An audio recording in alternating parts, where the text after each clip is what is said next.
Hello and welcome to the NBL1 Show for another week. The competition is underway. We've got the West starting this week as well, and so much to talk about in another week in NBL1. My name's Joel Peterson alongside NBL1 National Champion Waverley's Beck Cole. Hello Beck, great to see you. Good to be here, back with my 2 rings I have brought today. You're looking very, very sparkly there. Now, one of them you were presented with on Saturday night. Of course, I wore my best Waverley Falcons green today after the ring ceremony. We see the pictures here. This must have been something pretty special. It really was. I think the fact we had the same coaching staff, a lot of the same team to come together and really celebrate our success of last season, and not only the rings but also unveiling the 2 banners. And as I said last week, it's our first big championship for the club, and so for everyone it was just such a special experience. And of course, Waverley's a club that had played, Big V and now is at NBL1 level, has sort of risen to the top of that competition. I'd imagine to people that have been involved with this club for a long time, this means a hell of a lot. It really does. It's massive, and especially for our owner, Mikey, that you can see to that left picture. He is, our CEO. He runs the place. He's a founder, and it was really special. He was honoured with a Court 1 named after him. So big shout out to Mikey, because without him, there wouldn't be Waverley. It's such a great thing. And so just show us the rings. Just we give the camera a little bit of wiggle action there. So what have you... Walk us through what you've got, the 2 big ones. Yeah, this one right here, this is for winning the NBL1 South, and then this one here is for the National Championship. So real special, Falcons name your team, who we beat, the score. So I'm going to have to find some special boxes. I'm feeling a bit like Tom Brady, I'm not going to lie. Hey, well, you're not going to have to go to the gym this week because the arms will be taken care of with that level of metal around them. So congratulations to you and the Falcons again, and that was something pretty special. Let's jump into the first of our segments for this week. Did you see that? Righto, plenty of highlights around the competition. I wanted to start with Saturday night, Northwest Tassie and Hobart. Minute 24 remaining, tense game, local rivals up in Northwest Tassie, 84-85, timeout, and this happens. What a scenario here. So they're talking in the huddle, bang, power goes out, and essentially, game over. The Fireflies are obviously in, that's terrific to see, but what a strange scenario for the players and everyone involved in this. It really is. It's such an uncommon thing to happen. Sometimes it's happened in the NBL before. Up in Cairns, there was a power outage. You wait around a little bit, you go on with the game. But the fact that they couldn't go on, keep playing, it's so hard as a player because now we don't leave this game with a win or a loss. Is this going to affect us later down the track come finals time, or where we seed for a home or away game? Oh, as a player, that couldn't be any more frustrating. Especially when it's right there for the taking. The result of it is that both teams agree to be classified as a no results. They'll play 1 less game than everyone else in the competition. So 21 for both Northwest Tassie and Hobart for the rest of the season. But what a way to start it off between that rivalry. That will just burn a little bit brighter for the rest of the season. One I wanted to touch on from the NBL1 Central in what I want to call the stoush for the South. So this is Southern and South Adelaide playing off in the NBL1 Central, and Christian Brandon, who's signed with South this season. Have a look at this. So Sunday Bowl gets out on the run, and no sir! Christian Brandon coming over the top. That is a nice way to introduce yourself to your new home fans. It sure is. I remember seeing that on socials as that happened. Watching him smack that off the backboard back to half court was insane. I had to lift my jaw up from the ground. But what I love was that he just walked away like nothing happened. If that was me, I'm letting the opposition know. So very cool, calm and collected there. Yeah, very nice. He's played in Luxembourg and Austria previously, Christian Brandon. I don't know if he's played professional volleyball anywhere, but it's an option for him with a spike like that. So there's some of the highlights you might have missed across the course of the weekend. We want to dive in and highlight a couple of performances this week in the Scout. All right, we're going to keep things in the NBL1 Central very shortly. But before we do that, the NBL1 East kicked off this week. There's heaps of talent up in that competition. And a young Sydney King, Kairos Amir, is plying his trade in that competition at the moment for the Central Coast Crusaders. He signed as the Sydney Kings as the youngest ever player to sign a multi-year deal with them. So he's coming back. He's been a DP for the last 2 years. He had 26 and 7 in a win on the weekend. And this is a great example, Beck, of how young guys can take NBL opportunities, or WNBL in the case of a lot of our women players, come back, lead a team at the NBL1 level and really press their case for further opportunities. It's super important. Like you said, he was a development player, so all you're doing is training. He would have been learning so much off the Kings men, which is absolutely amazing, what you want to do as a young gun. But now going back to your NBL1 team, being, you know, the main man, getting that game experience, because at the end of the day as a player, you only get better by the more and more minutes you play on the court. And now, after that 2 years as a rostered spot, now being elevated up in that Sydney Kings roster, this is super important a season for him. And I think, look, he's shown this weekend what he's capable of, and the growth he's going to achieve this season is going to be amazing. Still not even 20 years of age out of the Hills Hornets in Sydney. Of course, spent some time in the US as a teenager and plying his trade over there. Came back to the Kings, and he'll be one to watch for the Crusaders this season. And an absolute scoring feast for Morgan Yaeger, who's playing for the Eastern Mavericks. So one of the NBL1 Central's newest clubs in the women's division, based out at Mount Barker in the Adelaide Hills. They were 2 and 16 last year. She won an NBL1 North Championship with Rockhampton, came back and just put up 47 and 15 in game one. Just a casual. Just a casual. And this is the experience she can really bring to the Mavericks. So she's represented Australia at junior national teams. She went to Div 1 Oregon Ducks over in the States. And then she's had WNBL experience where she won a championship with the Townsville Fire. So she knows what she's doing, and she's a flat out scorer, which clearly she's proved. She's stacked points on the board, and I think she can just bring that experience from those college, junior national team and WNBL experience. And tell you what, I think she's going to be feeling herself next week. Yeah, absolutely, and rightly so. So the stat line, 47, 14, 7 assists, 5 steals, 18 of 32 shooting. She was 6 of 14 from outside. One of those threes, that beautiful step back from the right wing as well. And Aspen Williston, her teammate, who's playing her first game for Eastern, had 24 and 10, which in most nights is a pretty good debut for your new club. But when your teammate has 47 and 15, you might be thinking, gee, way to outshine me. It is, like you said, that's great. That's a double-double. That's what you want to do, but maybe that's a new dynamic duo of the Mavericks team. Quite possibly. It's going to be a really, really dynamic duo to watch throughout the course of the season. So a big performance from her first up for Eastern. Let's find out a little bit more about Morgan Yaeger. Hey, what's up? This is Morgan Yaeger, and I play for the Eastern Mavericks. Outside of basketball, I like playing video games. I like playing like duos on Fortnite with my friends. I think it's around 48, either under 16s or under 18s. It's like a flu game. I was sick. I came out and I think it was against Sturt. My biggest fear. Funny story actually. I got asked this question when I was in like year 1, and we had to write like 3 things down that like we're most afraid of, and I think I had like sharks, like being caught in a fire, and the color pink, because I was like the biggest like tomboy when I was a kid. I was like, nah, keep pink away from me. Joey Wright. I probably wouldn't be playing without Joey, to be fair. Like the greatest coach ever. There was this one play, I think it was like 2-3 years ago, when I was playing in Central Southern Tigers. Like me and my teammate Jaden, like bless Jaden.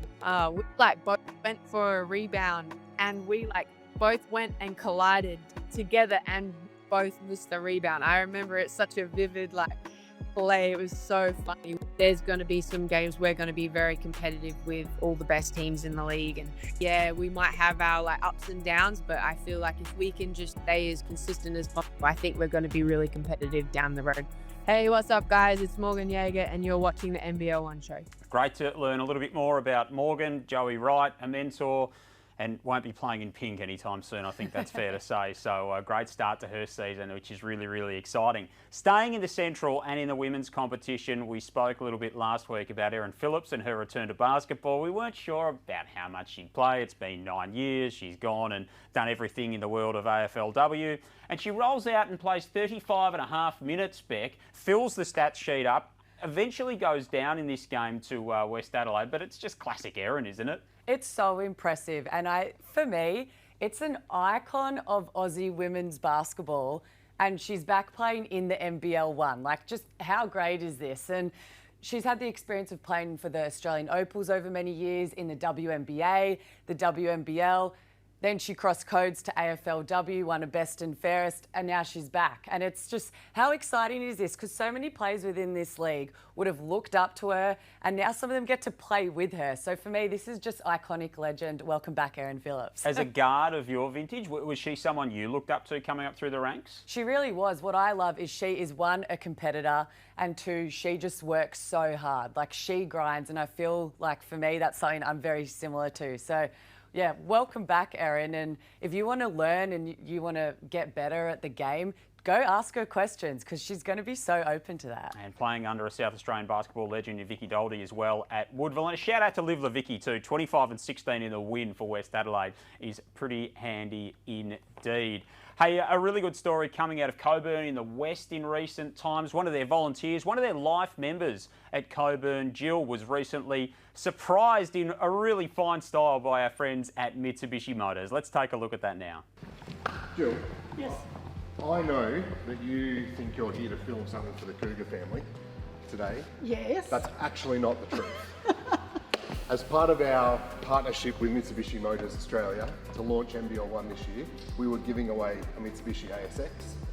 And that little silver car that's sitting out there right now is all yours. Thanks to the NBL1 family, thanks to Mitsubishi Motors Australia, you are now the proud owner of a Mitsubishi Motors ASX. Thank you so much. Oh, God.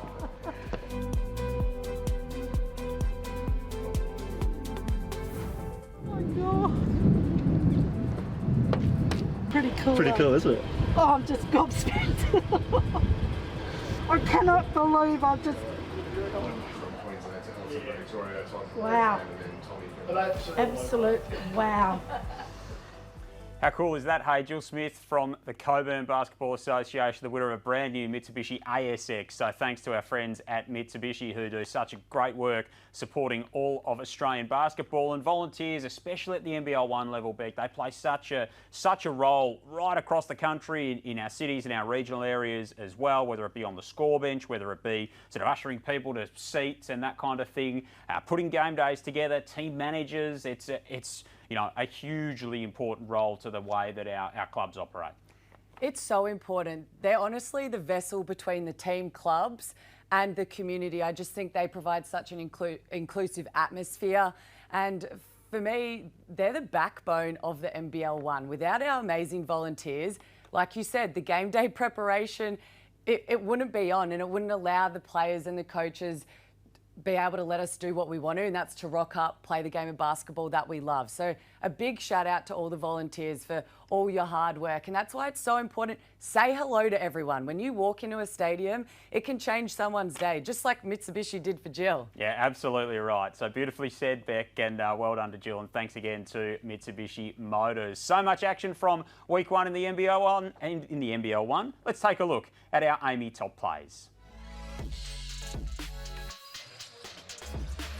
Stolen. Nothing in front of him. Bowl. Can launch. Smash! Brandon says no thanks. That have come from NBL1 South to NBL1 Central, which is really great for our league. It really shows that we are really... Oh, Parfit puts down the one-handed slam. We'll see the replay now. On the Parfit jam. A little bit of elevation. Oh, and there's the reaction in the background. You would have seen. If he had made that, that would have looked spectacular. Oh, around the back, that was just dirty. Makes it as well. McIntosh, that's one of the highlights of the day. We'll touch on some numbers from last season, which certainly hurt the Thunder. Actuaire tries to drive. Oh, just get out here by Cranston Lowndes. Only 1.8 seconds. You don't... Oh, we got a shot coming here. Oh my goodness. That's what happens when you smell good. Oh my goodness. Mitchell, this is it. Here you go, Macbeth is going to go up, and away. Good drive. No go from Burke, and Bourne will get another rebound. Rochi pushing it, 1 second left with the heave. Matty Rochi! It's the buzzer beater at the half. and unfortunately we couldn't find her. Is that because she was win previously? Yeah, well, yes. As on cue, a lovely step through for a long two. Yeah, can really flame on as well. Charan Marnie gets a few shots up. She's a insta bucket. What they call microwave scorers. Yeah. As Muffy loader for 1, 2, 3. Tell him, Muffy. 30 on 30. This gets guarded by Norris. Can't get the 3-ball to go. Norris finds Pilatati with a beautiful bounce pass. Threads the needle. The ball at Claire Marie Hunt. We can already see that early on in this one. Morgan Yaeger, a little side-stepping 3. Oh my God. 15 on the shot clock for Forest. We're taking this is one where I'd like to see Maddie Freer square up the little rim. Don't play with it back to the rim so much. And Freer Oh. with a tough left-handed basket. Hail Mary. So some of the best of the action thanks to our Amy top plays in the first week of NBL1 competition. We saw the Illawarra Hawks in there and the men in the NBL1 East. Beck, a notable person who was coming off the bench in that clip was Todd Blanchfield, who a few days ago only was an NBL champion for the first time in his 16-year career. He rolls out for the Hawks in the NBL1 with Kobe McDowell-White, with Brad Ballinger and the coach Matt Flynn, and just puts up 31 and 16. No rest for the wicked, like you said. Just won a championship a week later, and now he's dropping buckets. And that's what something like Todd Blanchfield can do. He's a vet. His experience is unmatched. He's going to know what to do in certain situations to get a win, where he needs to be to get a bucket. And I'm super excited to see what he has for this season because he was used a lot more in the second half for Illawarra Hawks and he came up big with some massive shots and now it's time for him to be the main man. And he has been the main man in the NBL1. We know that in the last few years. So that's very exciting for Todd Blanchfield to bring a lot of experience to that Illawarra Hawks team. And of course, the NBL1 West gets underway this weekend. So some really big games out there. There's some teams that are loaded in terms of the men's and the women's competition. And that side of things, you know, trying to recapture the momentum that we saw the grand final last year at RAC Arena, which was such a great event. Particularly in the women's side, though, there's some big names out there. We saw Ellie Wilson doing good things with the 3x3 team recently. We know that Annalie Maley is out there. A lot of talent out west, and they get going this week. There really is. There's been some massive signings. We have a few girls back from Europe, like Zatina coming back. We have Sammy Whitcomb playing before her departure to the States. This West, they're going to be a fun time to watch. Yeah, absolutely they are. So look forward to seeing what they can do over the next little while. Beck, great job by you. Hopefully we see you back out on the court very soon as well. Amen. Can't wait to be back out there. National champion Beck Cole with you. Thanks for your company here on the NBL1 Show. Enjoy your KO game of the week. We'll see you next week.